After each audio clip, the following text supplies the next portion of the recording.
It was just a gut feeling, just walked to the church. I went to Mass. Father Christopher was actually doing the sermon. And it's, one of those Masses that just hits you, and it's beautiful. And, I said, hey, just get baptized.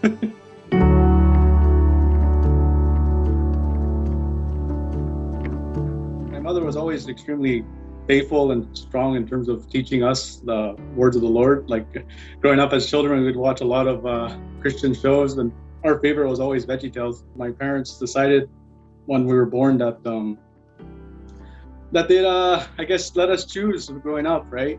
They'd always emphasis that, Jesus is our Savior and all that. We have to be faithful and strong and be big believers and all that. And but my mother, she is Pentecostal, and my father grew up as a Roman Catholic back in El Salvador. And so there's a huge difference between the two. Well, I guess not huge, but there is differences between the two.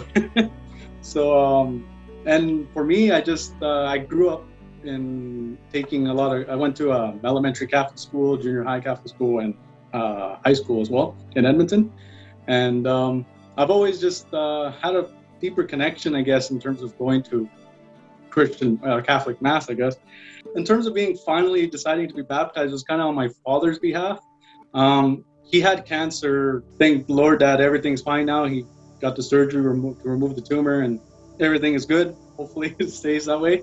And that kind of clicked also. There was a bunch of steps, I guess you can say, that made me go towards my faith again. And that was one of them for sure. I remember just crying and praying, and when my father was diagnosed, and when he finally became cancer-free, that was like a huge yay, victory, right? I believe that the Lord had a way into it, because then my father found his faith again, kind of, because he didn't attend Mass, like a Catholic Mass, for himself in a long time, from what I remember, because we used to attend my mother's churches. And so finally, after he was cancer-free, he decided to go back to prayer as well. So it was always like a little steps. And then finally I decided, hey, I haven't gone to Mass in a long time. And I just decided that, maybe I should go back, and because I was kind of, I guess, lonely, because I am alone here now. I'm alone in Provost. I'm alone here anyways. I'll go to church and attend Mass, and that's when it finally clicked that I should finally be baptized and ask for the forgiveness of sins and get my sacraments in order. And he's 25 years old. When young people come to church, we are very happy, and he's very young man, and he came on his own. That is what we need to appreciate him, and he chose our Catholic faith.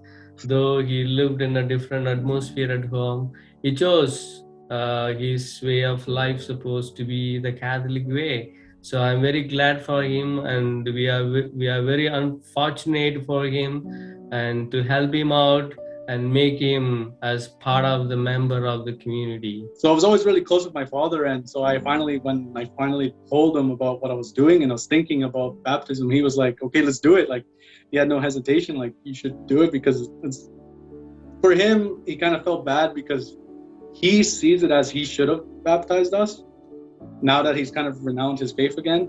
And so it was kind of like a blessing to him, because he was like, oh, thank God, like, that's kind of what I wanted. So my father actually asked Father Christopher for, hey, when you're doing these classes, and then I finally got to attend the classes. How does your mother feel about this? I had a beautiful discussion actually last week when I invited her to my baptism.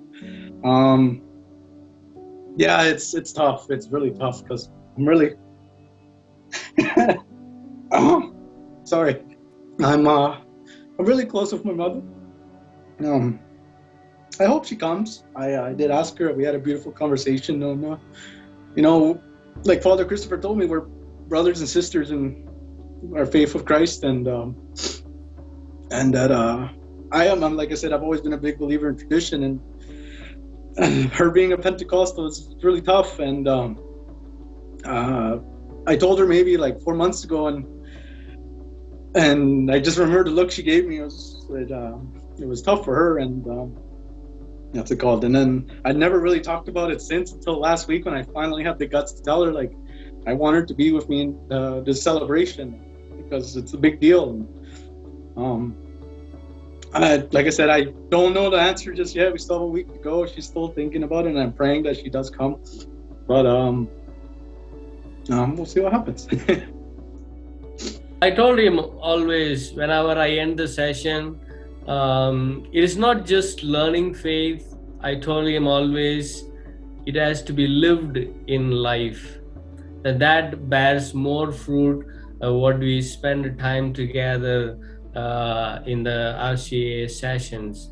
So when you yield fruit in your life, and that is what is more important than the sessions we go through. That's what I told him. And he is nice guy, and his father is a very spiritual man. I believe he is also the same, and he will turn out to be a good Catholic, and he'll be a powerful witness to other people.